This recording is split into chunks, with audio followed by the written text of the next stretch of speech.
You're listening to the Escapart podcast. My name is Stuart, and thank you for listening. Starting off, we are recording this the week after the Magic Alum, which took place at the University of Huddersfield over the weekend, and I really cannot praise the organisers enough and say thank you to the contributors who were present, ranging from Professor Todd Landham all the way through to Madeline Hodent, Martin Smith, Stuart Nolan, Andy Cooper, Frank Chamberlain, the brilliant Nick Taylor, and of course Eddie Dean. I also contributed a little bit, and hopefully no one was bored senseless, but it was an amazing afternoon. It was fantastic and genuinely a wonderful opportunity to go beyond what I would summarise as our internal belief in magic. And by internal belief in magic, I don't mean whether or not we read our horoscopes or whether or not we go out and have superstitions, but more the internal as to the why. We know the who, we know the what, we know the when, we know the where, but from an academic point of view, the why. Why do we do what we do? Why do we believe what we believe? Why do we conduct ourselves on stage the way we conduct ourselves? At what point do we have those moments of introspection where we go, I don't know if I should do that or not? So from my side of things, from my engagement of it, it was a brilliant opportunity to have discussions with like-minded people, be challenged in a safe environment academically, to be challenged. I'm frequently challenged as an escape artist, partly due to skill set, partly due to what a member of the public or another escape artist may bring in a location. So to be challenged in the sense of, why do you believe that, or can you justify that stance, it makes it a much more cathartic exercise and a much more realistic exercise from an academic sense. It was a wonderful opportunity. It was a wonderful day, and if you get the opportunity to read the Journal of Performance Magic when it comes out later this year, many of the contributors will be providing information in that journal. Please download it, pick it up, reference it at every opportunity. It is an amazing resource that not many people in the magic community take advantage of, and I believe we are doing the art a disservice. But so hats off to everyone there. It was an absolute pleasure, and my thanks. So that's the brief update from the Magic Alum. What else is going on?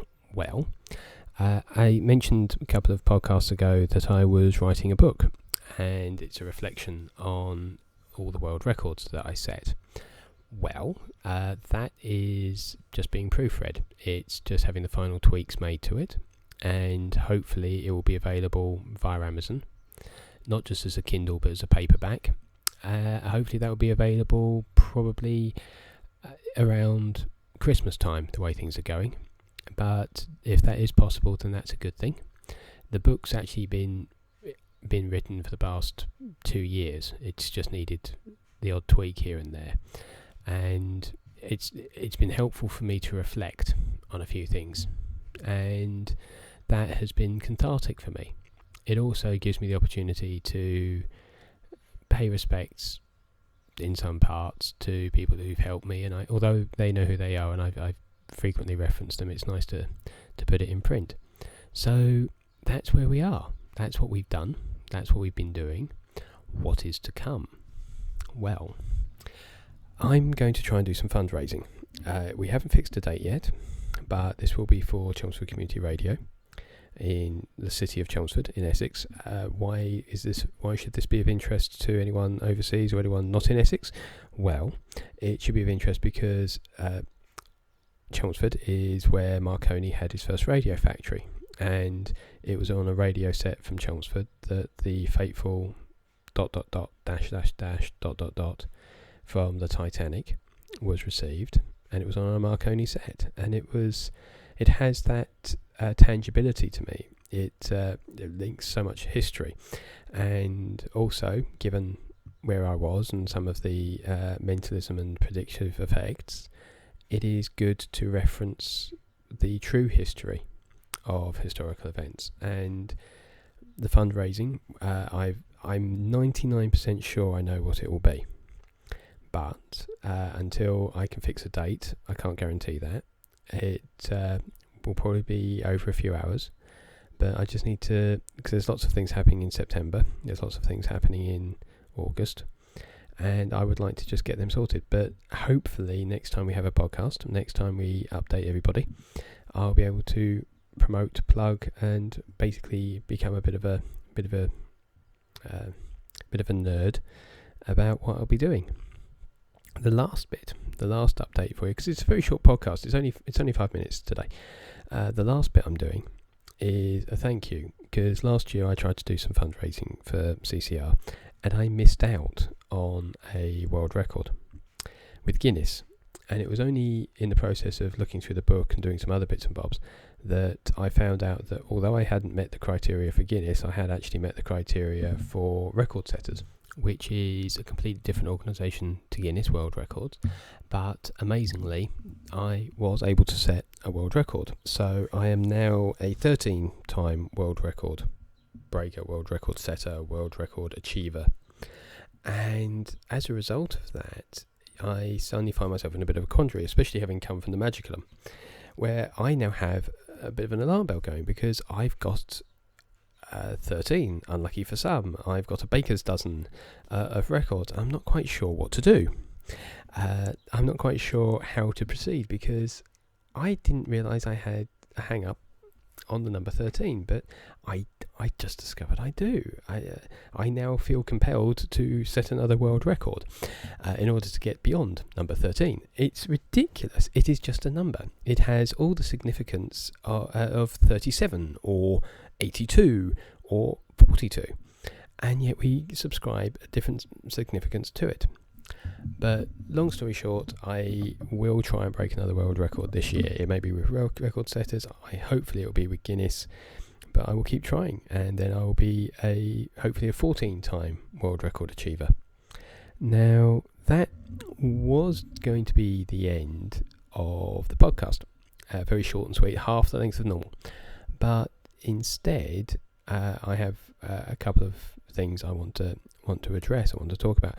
First of all, we've got the Escapology convention happening next year in the US. Big shout out to the organisers there.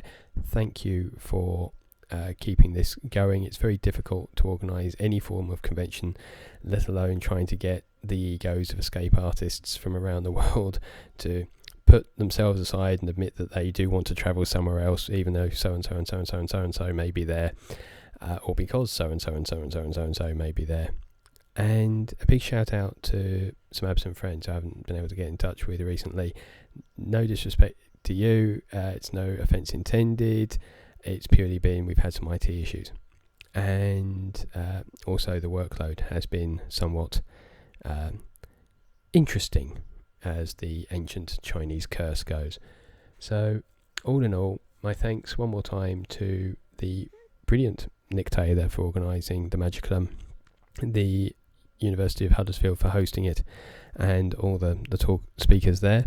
My thanks to everyone at the UKEA for their support, and also at Southern Sorcerers for encouraging me over the years to keep going, especially with the world records on that side of things, and those of you who know what the book project has meant to me. So hopefully we will be able to get that book out in time for Christmas. Then, what then? Do we continue with another book? Well, if you've got your thought, I have some thoughts, but I'd like to hear from you. I'd like to hear from you good selves. If you think I should put another book together, this time talking about pan bending, or perhaps a motivational book or something like that, then do get in touch. But above all else, just a big shout out. Thank you everyone who's listened to this. Thank you to everyone who's listened over the years to the podcast. It does mean a lot. Hopefully I'm not boring you to senses. Hopefully this isn't as deep or philosophical as they usually are, but thank you for listening.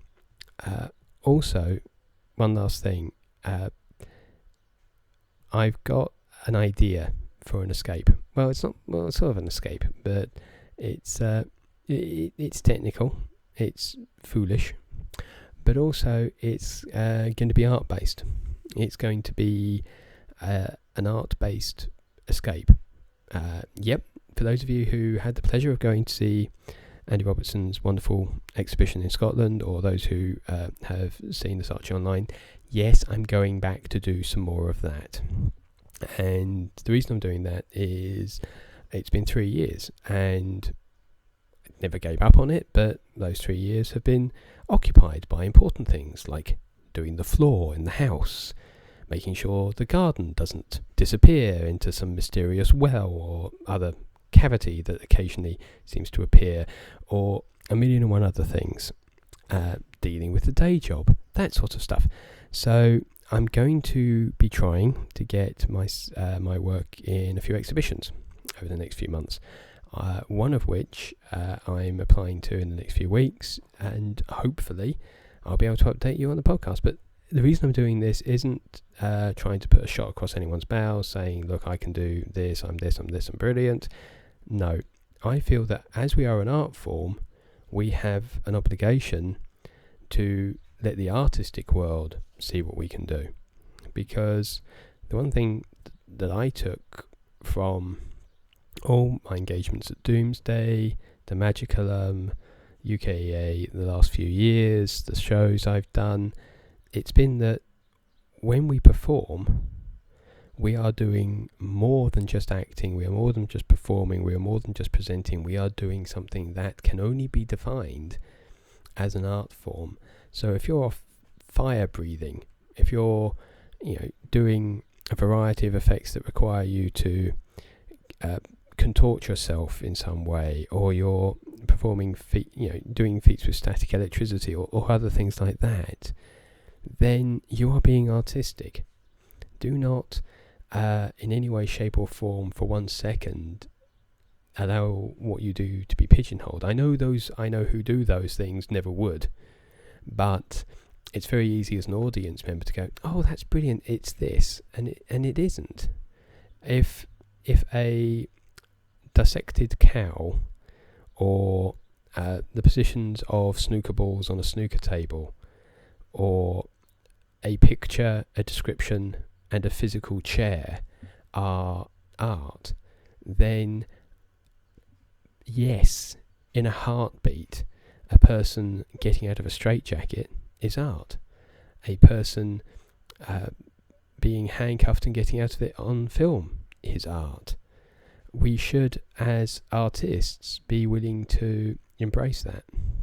So that's basically what I'm going to be doing in the next few weeks and months.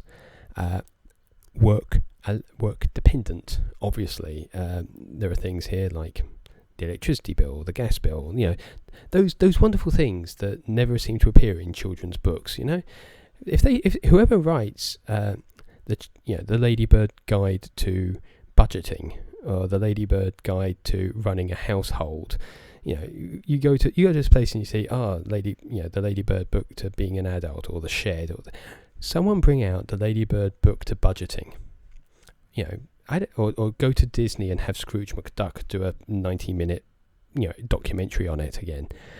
The person who brings that out has got a captive audience, because the biggest disappointment of being an adult isn't that you now have huge amounts of money, it's that no one told you had to spend those huge amounts of money on everything else. So big shout out to everyone. Apologies for this being a rambling podcast. Normal service, the standard podcast that you can fall asleep to will be presented shortly. Coincidentally, there is a national award. I'm going to put this out. I was in two minds about saying it, but I'm going to put it out there. There is a national award for podcasts. If you've got this far and you've not fallen asleep, or you've turned it off or whatever, if you think for a jape, it would be a good idea to nominate this podcast, just so that somebody can come last. Just so that someone can, the person who finished in with nil points, I am happy for that. So do get in touch via Facebook, via email, via the good old-fashioned snail mail or phone. But do get in touch, and I'll help guide you on how to do that. But that was the last point. I'm going to be selling some of the pans. I know I've said that, but we're setting it up this week. We're going to try a few avant-garde things on eBay, just try and see if that works, and also put them up through Saatchi. So if you see them, don't panic. It's me just trying to add value to things. And that's it. That's the podcast for another week. It's been an absolute pleasure as always. I hope everyone out there is safe, especially those who are travelling and performing, or performing whilst travelling. Keep safe, stay well, be excellent to one another, and peace. Thanks for listening.